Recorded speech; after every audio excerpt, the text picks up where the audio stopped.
সুপ্রিয় আসসালামু আলাইকুম। আমরা এই মুহূর্তে আছি পলাশ হাই স্কুল অ্যান্ড কলেজের সিনিয়র শিক্ষক জনাব মহেন্দ্র স্যারের কাছে। আমরা এসেছি পলাশ বাজারের জনপ্রিয় ফার্মেসি আমাদের স্যারের। তো আজকে আমরা একটু গল্প শুনবো, যেটা হচ্ছে একটু ভৌতিক হবে এবং যেটা রিয়েলিটি বাস্তব, যেটা জঙ্গল নিয়ে আর কি, অনেক আগের বিষয়। তো স্যার এটা আমাদেরকে ডিসক্রিপশন করবেন, আমরা একটু শুনবো। জি স্যার, বলেন ইতিহাসটা আসলে মূলত কি? আমরা যখন ছোট ছিলাম তখন আমরা বিশ্বম্বর যাইতাম কিন্তু হাটিয়া, আচ্ছা পায়ে হেঁটে যেতাম। আচ্ছা। হেঁটে গেলে আমাদের আমাদের গ্রামের বাইজিতপুর গ্রামের পিছন দিকে একটা রাস্তা ছিল, আচ্ছা। এই নাওয়ালা কইতো আর কি। হ্যাঁ নাওয়ালার দিকে গিয়ে হাটিয়া জি এই গিয়া মল্লিকপুরের এদিকে গিয়ে উঠতাম। জি তখন মল্লিকপুরের সাইডে যে নাওয়ালা এবং মল্লিকপুরের মাঝে হ্যাঁ একটা জঙ্গল, বিরাট জঙ্গল আছে, আচ্ছা বিরাট জঙ্গল।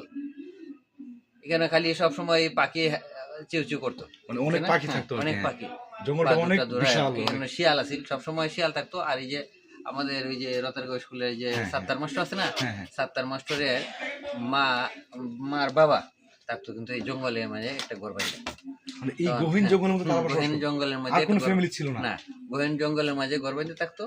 আর এই সত্তার মিয়ার মার বাবারে হয়তো মানুষে শিয়ালের বাপ, শিয়ালের বাপ বলে ডাকতো। চিন্তা করতে হ্যাঁ। পারছেন দর্শক? চিন্তা করা যায় একটা গহীন জঙ্গল যেখানে মানুষ মানে উপযোগী না বসবাস করার জন্য এখানে একটা ফ্যামিলি থাকতো, আর তাদেরকে জনগণের নাম দিয়েছিল মানে ফক্স ফাদার। হ্যাঁ, শিয়ালের বাপ, শিয়ালের বাপ। শিয়ালের বাপ। তখন এই শিয়ালের বাপ এই যে সত্তার মিয়ার মার সাথে আমি আলাপ করছি।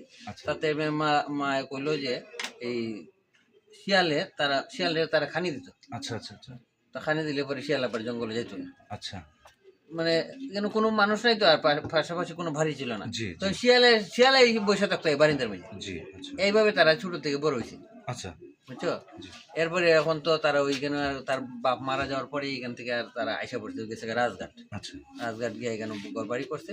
আচ্ছা আর এখানে ওই যে আস্তে আস্তে এই যে জঙ্গল বিলীন হয়ে গেছে।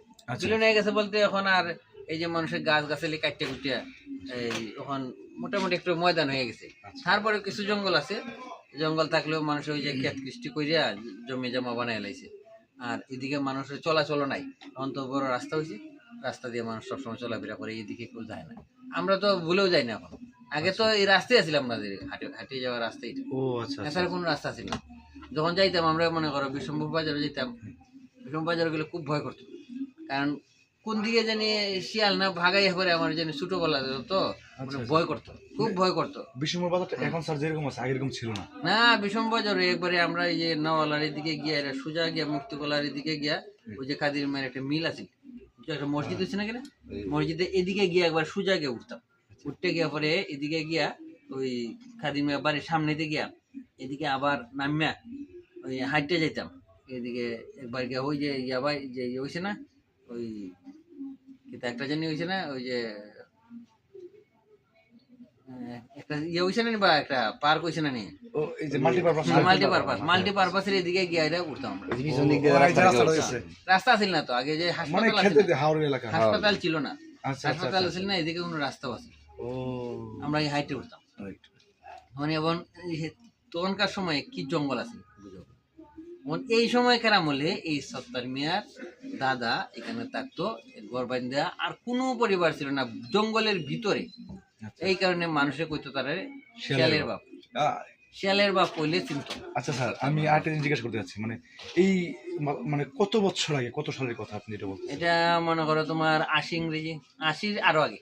মাই গুডনেস, আসলে আমার জন্ম হয় নাই তখনও যে কথাটা আমরা 80 আগে মনে করো আমি এই 80 সালে আমি ক্লাস 4 পড়ি। আচ্ছা আচ্ছা আচ্ছা পরে তো এই সময় একটু 2-3 যে সময় পড়তাম, এই সময় যে আমার মামার বাড়ি ছিল পদ্মনগর, পদ্মনগর যাইতাম কিন্তু এইভাবে, বুঝছে না। আর এই যে লালাঘাট সাইডে যে সড়কটা ছিল না, এই সড়ক কিন্তু কাঁচা সড়ক আছিল, মানে সড়ক খুব ভাঙ্গা সাঙ্গা সড়ক। আরেকটা বিষয় স্যার জিজ্ঞাসা করতে চাচ্ছি, রাস্তাঘাট কত ক্লিন রাস্তা হয়েছে। আমি এটা না, আমি স্যারকে একটা জিনিস জিজ্ঞাসা করতে চাচ্ছি। আসলে কথাটা খুবই ইন্টারেস্টিং, আকর্ষণীয় আর কি। আর বিষয়টা হচ্ছে যে ওই সময়ের যে কথাটা ছিল, তাদের কাছে শেলের বাপ রাখতো, ওই সময় তেমন কোনো ঘটনা আছে যেটা ভয়ানক বা মানুষেরকে এখনো মনে করে যে শরীরটা শিরশিরে উঠে, এরকম কোনো ঘটনা আছে? না এই তো আমার তো জানা নেই, এই সময় তো ছোট ছিলাম না, আচ্ছা এই সময় তো যাইতাম, খুব ভয় পাইতাম, এটাই জানতাম। আচ্ছা। আর খালি জঙ্গলের মধ্যে শিয়াল থাকতো, শিয়ালে চিউ চিউ করতো। আর বিশম্বরপুর যে আমরা যে উপজেলা হয়েছে না হ্যাঁ, নতুন করা, এখানে তো শিয়ালে দিনের বেলা দৌড়াদৌড়ি করতো। ইয়া এখন নাই এই অবস্থা হয়েছে। আল্লাহ। বুঝে এই গেছে না? গ্রাম থেকে নাকি 1940 সালের দিকে মানুষ গ্রাম থেকে একবারে গ্রাম বিলুপ্ত হয়ে না গেছে। সেটা তো আমি জানি না। আর 40 এই যে 46 বিশম্বরপুর আমার দেখা, বিশম্বরপুর যে উপজেলা ইয়াটা আছে না, থানাটা চতুর্দিক দিয়া বাঁশ দিয়ে আর বাইন দিয়া রাখতো, আর চতুর্দিক দিয়ে ছিল হাওড়, ইয়া হাওড় আছে। কি জায়গা, পানির কি? ঢেউয়ে বাইরে ভাঙ্গিল, তো ওই যে বাটি এলাকার মানুষ আছে না, বাটি এলাকার মানুষের যে আর বাইন দিয়া বাড়ির রক্ষা করে, জি জি ঠিক এইভাবে থানার চতুর্দিকে আর বাইন দিয়া থানার রক্ষা করতো, আল্লাহ আকবার। বুঝছো? চিন্তা আর করতে এখন পারেন। এই উপজেলা পরিষদ হওয়ার পরে এই বিশম্বরপুরের এই অবস্থা, বুঝছো না? মানে নতুন পাড়া মানুষ থাকতো কি, শিয়ালে ডাকছে দিনের বেলা। আর এই যে বিশম্বর হাই স্কুল আছে না, কি ছিল না আর কি। ছিল না। আরে তুমি চিন্তা করো, এই যে ইংরেজি এই 98 99 ইংরেজি বিশম্বরপুর থেকে শক্তিগড়ে যাওয়া গেছে না, মানে যাওয়া গেছে না এক কথায়, বালিজুরি, আনোয়ারপুর, হুম, এই তোমার 3টা 4টার পরে, দিনে 3 4টার পরে আর যাওয়া গেছে না।